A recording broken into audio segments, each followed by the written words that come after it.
उम्मीद है स्वस्थ होंगे, मस्त होंगे। चलो, आप देख रहे हैं एग्ज़ाम पार अब की बार चैनल।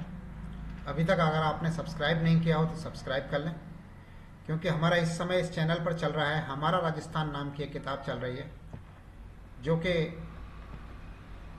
कक्षा 8 की है, और इसके हम वन लाइनर क्वेश्चन कर रहे हैं। ये वाली किताब है हमारा राजस्थान कक्षा 8 की। इसके हम वन लाइनर क्वेश्चंस कर रहे हैं, राजस्थान बोर्ड की है। और इससे पहले हम कक्षा 6 और 7 के वन लाइनर क्वेश्चंस कर चुके हैं। अगर आपने वो अभी तक नहीं देखे तो वो भी देख लें। और कक्षा 8 के भी हम चैप्टर 8 तक के वन लाइनर क्वेश्चंस कर चुके हैं, वो सारे हमारे प्ले लिस्ट में जाके आप देख लें। कक्षा 8 के इस समय हम नमा चैप्टर करेंगे आज हम। तो आइए शुरू करते हैं हम नमा चैप्टर, और इस चैप्टर का नाम है ग्रामीण व शहरी प्रशासन। आइए बिना देर करे देखते हैं पहला क्वेश्चन। चैप्टर का नाम अध्याय 9 ग्रामीण एवं शहरी प्रशासन। पहला क्वेश्चन, जिस संविधान संशोधन से पंचायती राज व्यवस्था को अपनाया गया था वो कौन सा था? तो 73वां संविधान संशोधन था वो। नेक्स्ट क्वेश्चन, 73वें संविधान संशोधन के किस अनुसूची में पंचायती राज व्यवस्था की त्रिस्तरीय ढांचे के बारे में बताया गया है? तो वो 11वीं अनुसूची है। कुल 12 अनुसूची, उनमें से 11वीं अनुसूची के बारे में बताया गया है।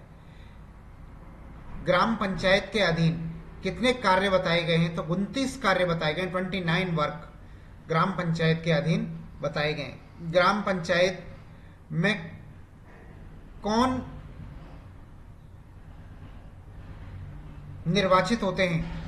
तो सरपंच, पंच सरपंच निर्वाचित होते हैं। और ग्राम पंचायत के अंदर जो अधिकारी होते वो निर्वाचित सदस्य होता है, वो सरपंच होता है। और ग्राम विकास अधिकारी वहां पर सरकार की ओर से नियुक्त अधिकारी होता है।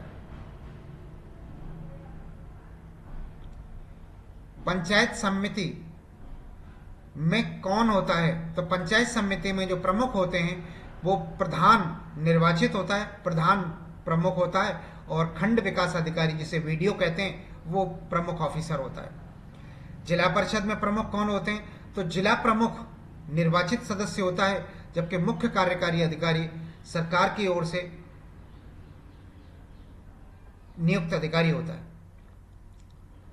लोकतंत्र की प्रथम इकाई कौन सी है? तो ग्राम पंचायत को लोकतंत्र की प्रथम इकाई माना गया है। ग्राम पंचायत केंद्र से मिलकर, ग्राम पंचायत किन किन से मिलकर बनी है? तो गांव के बाढ़ पंच, उप सरपंच और सरपंच से मिलकर ग्राम पंचायत का निर्माण होता है।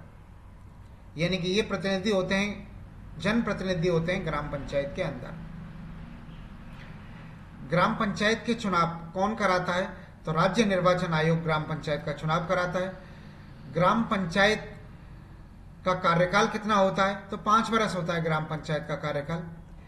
ग्राम पंचायत के प्रत्येक माह में कम से कम कितनी बैठक होनी चाहिए? तो 2 बैठक होनी चाहिए ग्राम पंचायत की प्रत्येक माह में कम से कम। ग्राम पंचायत और जिला परिषद को जोड़ने वाली महत्वपूर्ण कड़ी कौन सी है? तो पंचायत समिति है। ग्राम पंचायत और जिला परिषद को जोड़ने वाली जो महत्वपूर्ण कड़ी है वो जिला परिषद है। प्रधान और उप प्रधान का चयन होता है निर्वाचित सदस्यों में से। पंचायत समिति के अंतर्गत प्रधान बनता है। पंचायत समिति में प्रधान प्रमुख होता है, और वहीं उप प्रधान होता है जो निर्वाचित पंचायत समिति सदस्यों में से ही 2 व्यक्ति होते हैं। पंचायत समिति के सदस्यों की न्यूनतम आयु क्या होनी चाहिए? तो 25 साल होनी चाहिए चुनाव लड़ने के लिए न्यूनतम उम्र पंचायत समिति सदस्य का। पंचायत समिति के सदस्यों का कार्यकाल होता है, तो 5 वर्ष का कार्यकाल होता है पंचायत समिति के सदस्यों का। पंचायती राज व्यवस्था शीर्ष स्तर की संस्था है। पंचायती राज व्यवस्था में शीर्ष स्तर की संस्था कौन सी है? जिला परिषद। इसमें त्रिस्तरीय माना जाता है। तो 3 स्तर कौन कौन से? पहला स्तर जिला परिषद, पहला स्तर पंचायत है, ग्राम पंचायत। दूसरा स्तर पंचायत समिति और तीसरा स्तर जिला परिषद है। अगला, जिला स्तर पर विकास योजनाएं बनाती है, तो जिला परिषद बनाती है जिला स्तर पर। नेक्स्ट क्वेश्चन 16 नंबर, ग्राम पंचायत की आय का स्रोत क्या है? तो भवन कर, वाहन कर, क्रय विक्रय पे कर व बाजारों से प्राप्त आय आदि होती है। इसके अलावा सरकारी अनुदान भी मिलता है ग्राम पंचायतों को। पंचायत समिति की आय का स्रोत क्या है? स्थानीय कर, शुल्क से प्राप्त आय एवं राज्य सरकार द्वारा प्राप्त अनुदान आदि। जिला परिषद की आय का साधन क्या है? तो केंद्र एवं राज्य सरकारों द्वारा प्राप्त अनुदान एवं पंचायत समिति से की गई वसूली राजस्व का प्राप्त निश्चित हिस्सा होता है। यानी कि पंचायत समिति द्वारा जो रेवेन्यू कलेक्ट किया जाता है उसमें से एक निश्चित हिस्सा भी होता है जिला परिषद का। अगला क्वेश्चन, ग्राम सभा की बैठक कब मनाई जाती है?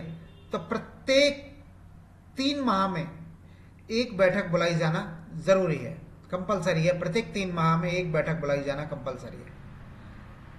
ग्राम सभा की बैठक किस तारीख को होती है? तो ग्राम सभा की बैठक कम से कम 26 जनवरी, 1 मई, 15 अगस्त और 2 अक्टूबर, इन 4 दिनों में तो होती ही होती है।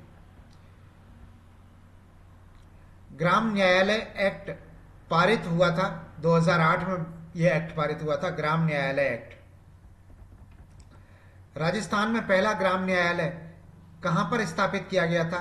तो जयपुर के बस्सी में स्थापित किया गया था यह पहला ग्राम न्यायालय। नगर निगम के लिए क्या नियम है? जहां 5 लाख से ज्यादा की जनसंख्या और सालाना 1 करोड़ से ज्यादा की आय हो, वो क्षेत्र नगर निगम बनाया जाता है।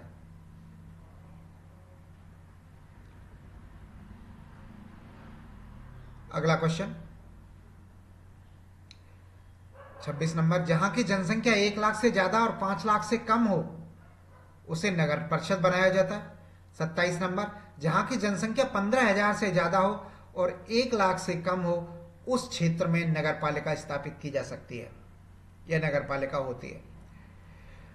28 नंबर, नगर निगम का अध्यक्ष क्या कहलाता है? तो महापौर कहलाता है नगर निगम का अध्यक्ष, जबकि नगर परिषद और नगर पालिका का अध्यक्ष सभापति कहलाता है।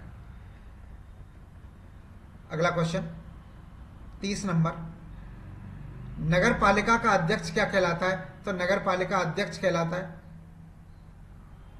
नगर पालिका का अध्यक्ष, जबकि नगर परिषद का अध्यक्ष सभापति कहलाता है।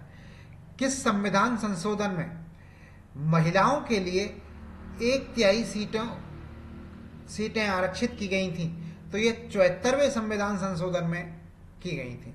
74वें संविधान संशोधन के अंतर्गत महिलाओं के लिए 1/3 1/3 सीटें आरक्षित की गई थी। तो ये हुआ हमारा पूरा चैप्टर। आपने हमें इम्तिनान से सुना, हमारा वीडियोस देखा, उसके लिए आपको बहुत बहुत धन्यवाद। आप देख रहे थे एग्जाम पार अब की बार चैनल। अगर आपने अभी तक सब्सक्राइब नहीं किया है तो आप हमारे चैनल को सब्सक्राइब कर लें और घंटी वाले आइकन को भी दबा दें, लाइक और शेयर भी ठोक दें।